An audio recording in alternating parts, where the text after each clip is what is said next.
बात है मित्रों, आप सभी का स्वागत है हमारे चैनल योग और निरोग पर, जहां पर हम आपको बताते हैं विभिन्न योग आसन और प्राणायाम के अभ्यास के द्वारा आप अपनी लाइलाज बीमारियों को भी किस प्रकार दूर कर सकते हैं। हमारा चैनल योग और निरोग। आज का विषय हमने लिया है, क्या आपको कोई योगासन और प्राणायाम का अभ्यास करने से लाभ नहीं हो रहा है? आप बहुत दिनों से अभ्यास करते जा रहे हैं योगासन और प्राणायाम का, परंतु आपको अपेक्षित लाभ नहीं हो रहा है। तो कहीं ना कहीं कोई ना कोई आमूल चूल परिवर्तन करने की आवश्यकता है आपके योगासन और प्राणायाम करने की विधि में। तो उसके लिए आपको थोड़ा सा समझना पड़ेगा कि आप जिस प्रकार से बैठने का चयन कर रहे हैं, किस प्रकार आप बैठ रहे हैं। बहुत से लोग पालथी मारकर बैठते हैं, बहुत से लोग पद्मासन लगाकर बैठते हैं, बहुत से लोग सिद्धासन में बैठते हैं। इसीलिए मैं आज आपसे बात करूंगा, कहीं आप बैठने के आसन के चयन में कोई गलती तो नहीं कर रहे हैं। इस बात पर आपको बहुत ध्यान देने की आवश्यकता है। यदि आप पालथी मारकर बैठ रहे हैं, यदि आपको बैठने में 2 मिनट बाद ही आपकी कमर में दर्द होने लगता है, आपके घुटनों में पीड़ा होने लगती है, तो आपको अपने बैठने के आसन के चयन के संबंध में थोड़ा सा विचार अवश्य ही करना पड़ेगा। क्या करना चाहिए आपको, कौन से आसन का चयन करना चाहिए?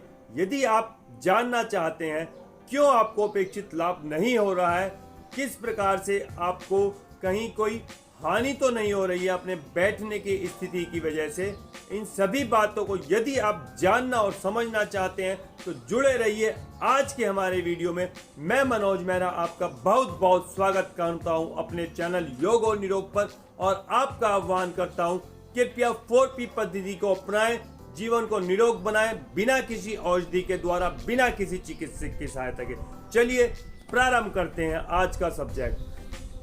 तो आज की जो बात है हमारी, हम बात करना चाहते हैं कि योगासन करने के लिए कौन सा सर्वश्रेष्ठ बैठने का आसन है। आपने सुना होगा स्थिर सुखम आसनम, यानी कि किसी भी आसन में यदि हम स्थिरता से बैठ पाते हैं, सुख का अनुभव करते हैं, तो वही आसन कहलाता है।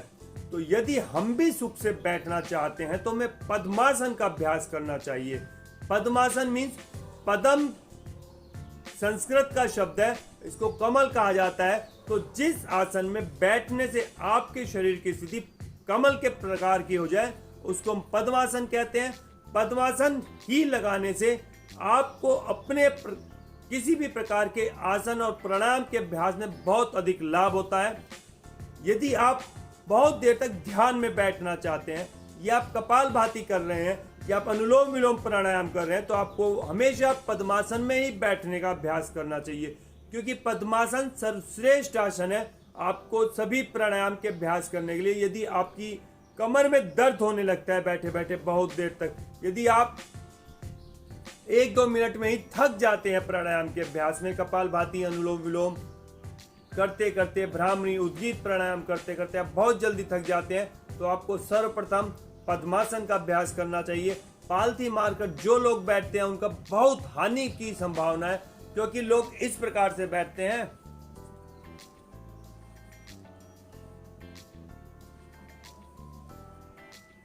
मुझसे तो बैठा भी नहीं आ रहा, कुछ कुछ इस प्रकार से बैठते हैं और फिर ऐसे कमर को झुकाकर, ऐसे हाथों को रखकर प्राणायाम का अभ्यास करते हैं, जो बहुत ही अधिक हानिकारक है। जब आप इस प्रकार की अवस्था में बैठते हैं तो आप महसूस कर सकते हैं आपके जो लंग्स हैं, आपके जो फेफड़े हैं, वो बिल्कुल पिचके हुए से रहते हैं, और आप प्राणायाम करें। प्राणायाम का मतलब अपने प्राणों को आयाम देना, शुद्ध ऑक्सीजन को अधिकतम अपने शरीर के अंदर इनटेक करना। परंतु जब आप अपने फेफड़ों को, अपने लंग्स को पूरी तरह से खोल नहीं पा रहे हैं, तो आपको फ्रेश ऑक्सीजन अधिकतम नहीं मिलेगी। आपको जब ज्यादा फ्रेश ऑक्सीजन नहीं मिलेगी तो आपको लाभ भी नहीं होगा, और अंदर के कोशों में कार्बन डाइऑक्साइड फंसी रहेगी, जो कि बहुत ही हानिकारक है। इसमें आपके लाभ के स्थान पर हानि की पूरी संभावना होती है। इसलिए सदैव पद्मासन का चयन करना अत्यंत लाभदायक है। दूसरा, जब ऐसे बैठते हैं तो आपकी जो बैकबोन होती है, स्पाइनल कॉर्ड होती है, गोल हो जाती है, झुकी होती है, जो आपके बैठने के पोस्चर के ऊपर गलत प्रभाव डालती है और धीरे धीरे धीरे आपकी बैक बोन की प्रॉब्लम प्रारंभ हो जाती है, स्लिप डिस्क की प्रॉब्लम प्रारंभ हो जाती है। इसलिए पद्मासन का अभ्यास करना सदैव परम आवश्यक है। अब आप जब ऐसे पालथी मारकर बैठते हैं, घुटने आपके जमीन से ऊपर उठे होते हैं, ऐसे ऊट पटांग से मुड़े हुए होते हैं, इसकी वजह से आपको नी पेन की समस्या हो सकती है। यदि आपको नी पेन है तो वो बहुत ज्यादा बढ़ सकता है। अतः मित्रों, आपसे विनम्र निवेदन है, जब भी आप प्राणायाम का अभ्यास करें, जब भी आप कपालभाति, अनुलोम विलोम, ब्राह्मणी, उद्गीत, इन प्राणायाम का अभ्यास करते हैं तो आपको पद्मासन अथवा सिद्धासन अथवा सुखासन का अभ्यास करना चाहिए। पद्मासन में बैठने का अभ्यास हम किस प्रकार कर सकते हैं, उसके लिए एक विस्तृत व्याख्या के साथ और एक आपको पूरी तरह से शो करती हुई, प्रदर्शित करती हुई एक वीडियो में कल बनाऊंगा, जिसमें पूरी तरह से आपको बताऊंगा कि पद्मासन लगाने का अभ्यास शनय शनय शनय किस प्रकार से आप कर सकते हैं और उसमें आप पूरी तरह से अभ्यस्त हो सकते हैं और आपको पद्मासन लगाने ना लगाने से किस प्रकार की हानियां होती हैं, ये आप आज समझ ही गए हैं। तो आपसे यह अनुरोध है, सबसे पहले जब भी आप प्राणायाम योगाभ्यास करने का अपने मन में निश्चय करते हैं तो कुछ दिन सिर्फ मात्र पद्मासन में बैठने का अभ्यास किया कीजिए।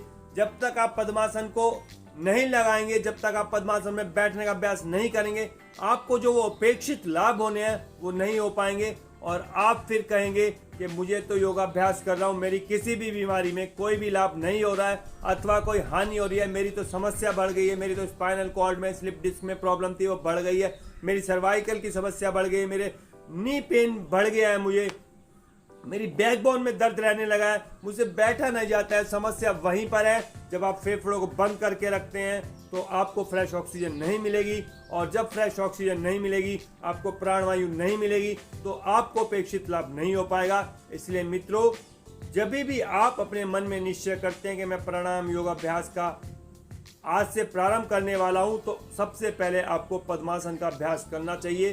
कल मैं आपको पूरी तरह से बताऊंगा पद्मासन किस प्रकार से करते हैं, कैसे कैसे धीरे धीरे स्टेप बाय स्टेप हमें प्राणायाम पद्मासन लगाने का अभ्यास करना चाहिए और उसके पश्चात सभी प्राणायाम हमें पूरी तरह से लाभ देंगे। पद्मासन के और भी बहुत से लाभ हो सकते हैं। आपकी कब्ज की समस्या को पद्मासन बिल्कुल सही कर देता है। आपके शरीर में जो रक्त परिसंचरण है उसको पद्मासन बिल्कुल सही कर देता है। पद्मासन को करने से आपको कहीं भी किसी भी शरीर के अंगों में जकड़न होती है वो दूर हो जाती है। पद्मासन के करने से आपकी स्पाइनल कॉर्ड बिल्कुल सीधी रहती है। पद्मासन के करने से आपकी गर्दन में जो अगर कोई जकड़ाहट की प्रॉब्लम है वो सही हो जाती है। पद्मासन को करने से आपके शरीर में जो आपके चेहरे पे आभा होनी चाहिए, चेहरे पे चमक होनी चाहिए, वो बढ़ती है पद्मासन को करने से।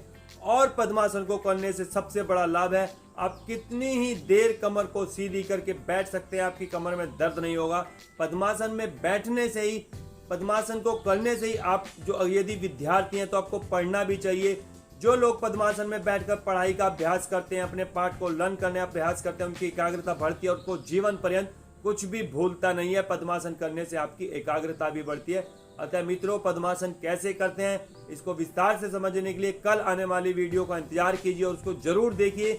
आज इस पूरे वीडियो का जो सारांश है उसको याद कर लीजिए। कभी भी कोई भी प्राणायाम बिना पद्मासन के अभ्यास के नहीं करना है, अन्यथा पूरी हानि की संभावना है। आज के लिए काफी है मित्रों। यदि आपको आज का वीडियो अच्छा लगता है इसको लाइक कर दें, चैनल को मेरे सब्सक्राइब कर लें ताकि जितने भी नए नए वीडियो अपलोड होते हैं उनका नोटिफिकेशन आपको मिलता रहे, और ज्यादा से ज्यादा इन वीडियोस को शेयर करें ताकि सभी को लाभ हो, हमारा पूर्ण राष्ट्र स्वस्थ हो, सभी निरोग हो। 4P पद्धति को अपनाएं जिसमें आपको बताया जाता है निरोग जीवन बिना औषधि सेवन। आज के लिए काफी है मित्रों। जय हिंद।